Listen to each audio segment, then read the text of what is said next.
members, we good? Mayor Brown. Good afternoon. We are here with an important update from the homicide, the double homicide that occurred this Saturday afternoon on Zenner Street in the city of Buffalo. I'm here with District Attorney Michael Kane, Buffalo Police Commissioner Joseph Gramaglia, First Deputy Police Commissioner Al Wright, and Chief of Detectives for the Buffalo Police Department, Craig Macy. As you know now, there were two members of our community that were shot and ultimately succumbed to their injuries on Saturday. The two men that were killed were workers, maintenance workers, going to the home on Zenner Street to perform maintenance work, and they were both shot upon coming to the door of the home. This was a particularly vicious and cold-blooded crime. We are certainly pleased to have a suspect in custody, a person of interest in custody in relation to the commission of this crime. I can tell you these two men were innocent. They were there to work and perform maintenance functions on this home. They could have been anyone going to this home. They could have been postal workers. They could have been cable people. They could have been with the gas company or the electric company. That is what we believe was the randomness of this shooting. The men that were killed don't appear to be targeted. It does not appear that they were at all known to the individual that shot them, and it appears that anyone that went to that door on that day could have been shot and killed in the same way that occurred with these gentlemen. These gentlemen are fathers in our community. One, the father of two, with a baby on the way. The other, the father of 7 children. This has been a difficult weekend for our community, a very painful weekend for our community. The two men that were killed are members of Buffalo's Bengali community. Commissioner Gramaglia and I on Sunday had the opportunity to meet with the community, spend time with the community. Emotions were very high. The community was in a great deal of pain and anguish over the killing of these two innocent community members. I thank the Buffalo Police Department for excellent police work. I thank the Buffalo Police Department for working non-stop on this very heinous crime. I thank the Buffalo Police Department for literally working around the clock. And today we are pleased to report that a person of interest has been arrested in connection with this double homicide. Now I want to turn things over to Buffalo Police Commissioner Joseph Gramaglia. All right, thank you, Mayor. To give a little backtrack on the start of this incident, so on Saturday at about 12:35 p.m., police officers responded to a call of a shots fired. As they were en route to that call continued on, that shots were still being fired, and it appeared at that point it was an active shooter situation. When officers arrived on scene, information became available rather quickly that the individual responsible for shooting these two individuals ran back inside of a home, and we believe to be barricaded in that home, which hampered our efforts to render aid and to get to the victims. Officers on scene were able to use tactics. They were able to use active shooter vests, where they were able to actually get up to the individual in the street and remove him, evacuate him from that area, and be able to get him to the hospital, but unfortunately he was pronounced dead at the hospital. We were unable to get to the individual that was on the front porch, and it was very apparent to our SWAT members that were on duty that were able to get closer to the house that he was already deceased at that point. We had to set up a tactical approach on the house. Additional SWAT team members were called in. We also had the assistance of the Erie County Sheriff's Department SWAT team because of the logistics and needing additional equipment to supplement what we already have, and the assistance of Air 1 to be overhead and monitor what was going on at this house. We also had to work towards getting a search warrant on the house, which, in working in conjunction with the District Attorney's Office, we were able to obtain that search warrant to then start forward action on the house. Homicide detectives, while that was going on, were simultaneously out canvassing, and it was several hours later that they were able to find video that was sent out to the media that showed what we believe to be the individual connected with this had escaped immediately from the back of the house before officers were aware that that house was the subject, where the subject went, and was able to get out. Homicide detectives continued investigating in the house. They found numerous items that were able to aid our investigation, which eventually yesterday led us to a corner store, a receipt that was in the house that led to the second image that we sent out to the media, the much better image that was sent out. It was that image being sent out that, fortunately, working with the community, there was a citizen that spotted an individual that they believed to be that subject of interest. They flagged down a police officer, a police car, and 2 patrol officers within 10 minutes of being flagged down, checking out the area, spotted the individual, and took the individual into custody. He had some property. They were brought back to the homicide office where a search warrant was obtained for that property. Once that search warrant was obtained, that search warrant was executed on the bag, and what you see to my left over here was obtained inside of that bag.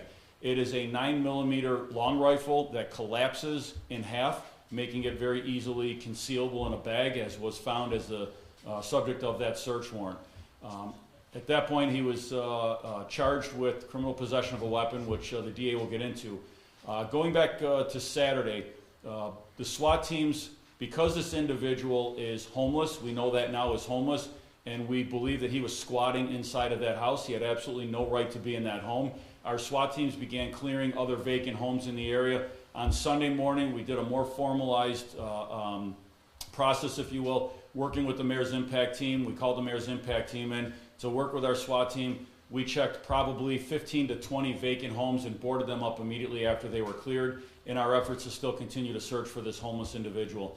As the Mayor said, at this point of the investigation, there's no evidence, again, at this point, to suggest that this was a hate crime or any other targeted crime, other than these 2 men doing work in the community, doing work for this property management company, going to prepare this house for sale when they were senselessly and viciously gunned down.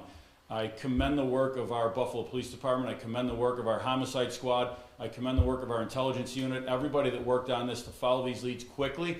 And at the end of the day, good, solid, old-fashioned patrol work and cooperation from our community to find, to locate officers and get that information out where they were able to take them into custody. Again, I thank the Erie County Sheriff's Department for their SWAT team and for their helicopter to be able to provide that, that eye in the sky, that quarterback in the sky. We use them quite frequently, and it's a great asset. And again, the District Attorney's Office, who was embedded with us right from the onset of this homicide investigation, like we do with all homicide investigations. We run very concurrent investigations to make sure that we're doing the best job possible. With that, I'll turn it over to the District Attorney, Mike King. Thank you, Commissioner. Mayor, so Dale Cummings was arraigned this afternoon. He was arrested earlier. He was arrested yesterday and charged with 1 count of criminal possession of a weapon in the 2nd degree, Class C violent felony in New York State. He's facing up to 15 years in jail if convicted of that charge. He's been charged with possessing the gun that you see on the screen. Mr. Cummings was remanded after our request that he be remanded, so he's not going to be able to post bail. He is scheduled to be returned in Buffalo City Court on Friday morning, and we will be able to run a felony hearing at that time. The purpose of running the felony hearing will be to be able to present proof to the court that Mr. Cummings possessed the weapon in question. And that's an illegal firearm, a loaded firearm, and we will run that felony hearing if necessary in order to keep him in custody. The investigation into the homicide is ongoing, and into the homicides, I should say, is ongoing. We will continue to work with our partners in the Buffalo Police Department. We expect some developments on that investigation in the very near future, but at this point, Mr. Cummings is charged with the Class C felony, and he is in custody and scheduled to return to court this coming Friday. So, if anybody has any questions. How does a homeless person get their hands on this type of a weapon? Well, that's a great question. I'll leave to the commissioner. We have information about how the gun was obtained, but that's it's going to take a lot more work. Unfortunately, there are far too many guns in our community. There are far too many guns in the state. There's far too many guns in the country. Fully support someone's legal right to own a firearm, but you have to go through the legal process. Guns are very easy to get their hands on. I won't get into the specifics of what the interview and the allegations where the gun came from, but we are going to work with the ATF. We work with them regularly, and we will trace this gun back and look to identify. Also, we're going to look to identify if this gun is connected to any other shootings, any other crimes where it was discharged. So we work with the Central Police Services Lab on that as well. Are you anticipating additional charges at the conclusion of this investigation? Well, we do expect to be able to charge and prosecute the person responsible for these two homicides, yes. At this point, is Cummings a suspect in those two homicides? Well, he's definitely a person of interest. The mayor used the term suspect. I wouldn't disagree with that. His history in court, they revealed that he, has skipped out on appearing in court a few times. Are you aware of his past criminal history at all that you can share with us? Yes. Well, there are a number of allegations that are continuing. They're pending, and so because he hasn't been convicted of any of them, they are allegations at this point in time. He has several cases pending in Buffalo City Court. Most of them are misdemeanor cases for which he has refused or just failed to return to court. So there were a couple of bench warrants issued for him to get him to return to court. When he was ultimately found, he has been arraigned on those bench warrants. That was one of the bases for our argument to keep him remanded today, and those cases will proceed accordingly. If you want any more specifics on the cases, the first one was from June of 2023. It was a theft of services allegation with respect to the train or subway in the city of Buffalo. The second one was a menacing charge in August of 2023. He did not return to court on the return date, so in September, a warrant was issued for him on that case. That involved a menacing and obstructing of justice and a resisting arrest. Those are all misdemeanor charges. The judge did issue a warrant for his because he failed to appear in September. And then finally, in January of 2024, he was arrested on a criminal trespass, a criminal impersonation, and a loitering. Those are all misdemeanor charges. He was supposed to appear in court for those charges on January 31st this year. He did not appear in court. He was given the opportunity by the judge to come back to court in February. On February 15th, he did not appear in court, and so a warrant was issued on those charges as well. Is this something you're more concerned about now, knowing that this individual, a homeless individual, is able to get his hands on a weapon? Are you expecting that, boarding up the other homes, that there could be more concern? I'm not sure I understand the question. There could be concern. He's in custody right now. I'm not sure what you... boarding up the other homes, was there a concern of other individuals having weapons in these other homes, or was that more precautionary action? Well, that was done in our effort to find an individual, a person of interest in this case. So if he was squatting in this house and he was in a home that, I'll call it vacant, but it was about to be sold, it's not your typical vacant, but if he was homeless, he's homeless, he was in that place, it was certainly plausible that he could be in any other vacant houses in those areas. So the chief of detectives led an effort of identifying with patrol those vacant homes in the area. Again, we got the mayor's impact team to do immediate board up, so they were cleared and then boarded up. But that was in an effort to search to see if he was in any one of those vacant homes. So clearly we had an individual that was extremely dangerous and armed, and we were going to use our highest level of precaution. That's why we had our SWAT teams in doing these searches and clears and board ups. All right, a few more, sir, right here. Sitting on any kind of plan about the victim's family, because it's a big loss for there, and there is children, and is there any plan for victim family? You know, there is some victim services. And security too, I mean. I'm sorry? And security too. So, you know, the DA's office has a victim services advocate that will work with the families. If you're talking about, you know, any funding to help the family, that would be, you know, that would be done on a private setting where the community would come in and look to aid and assist the family, and I'm sure that will happen within the community. There's not something set up within, you know, within the government to do that outside of what's normally already in place for victim services. So, you know, that's something that would be done on the community end to help, you know, raise any funds and address that. As far as security, we certainly also, you know, we increase our patrols. We have a strategic plan that we work with, and this kind of goes back to some things we've talked about before in the communities, is that if something happens, if a crime happens, if you're the victim of a crime, you have to call the police, you have to report that crime. We look at our data every single day, and I cannot properly allocate resources where they're needed if I don't know something is happening in a specific area. We look at the city on a grid basis. We look at every block in the city. If crimes are happening, if there's a pattern of crimes, we need to know about that. So I ask anybody out there that if you're the victim of a crime, we ask you to call the police so that we can better track and better respond to it. During the arrest, If I could, I just want to say also, on Sunday, Commissioner Gramaglia and I had the opportunity to go to a mosque on Fillmore Avenue where hundreds and hundreds of members of the community were gathered to raise money for the family of these two men who were murdered in this horrible crime.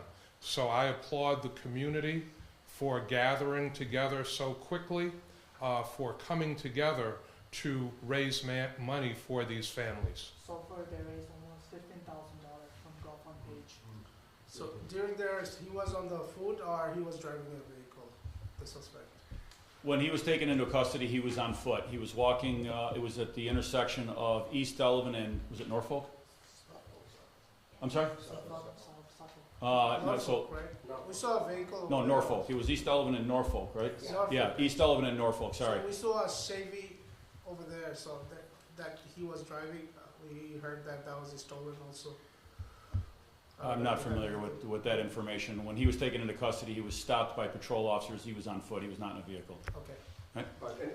One more? Let me just address the victim services again, if I may. So our office, as many of you know, we have a number of victim witness advocates that work directly for our office. And we got a specific person that works with Office of Victim Services, New York State office, and she will help process claims for the families of the victims where there is funding available to help with some of the services that are going to be taking place over the course of the next few days.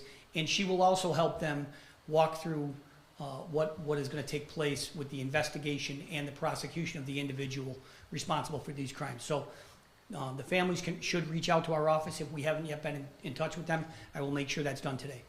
Commissioner, any clearer of a picture today of how long this individual may have been in the address there at the house?